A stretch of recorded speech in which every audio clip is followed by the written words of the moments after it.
வணக்கம். இது லங்கா நியூஸின் இன்றைய சிறப்பு செய்தி. குறைந்த வருமானம் பெறும் குடும்பங்களின் பெண் பிள்ளைகளுக்கு பாடசாலை புத்தகங்கள் மற்றும் உபகரணங்களை கொள்வனவு செய்வதற்காக ரூ. 6,000 கொடுப்பனவினை இவ்வருட இறுதிக்குள் வழங்க அரசாங்கம் தீர்மானித்துள்ளது.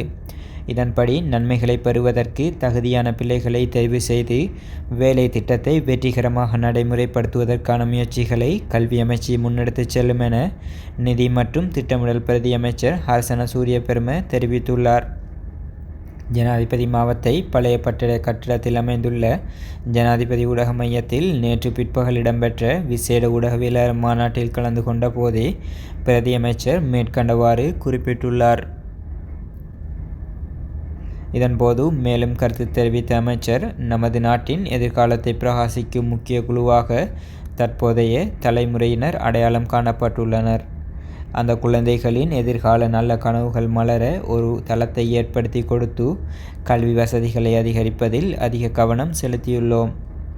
அதனாலேயே எதிர்வரும் சில நாட்களில் இந்த நன்மையை பெற வேண்டிய சகல பிள்ளைகளுக்கும் முறையான வேலை திட்டத்தினூடாக ரூ. 6,000 கொடுப்பனவினை வழங்க தீர்மானித்துள்ளோம் என அவர் குறிப்பிட்டுள்ளார்.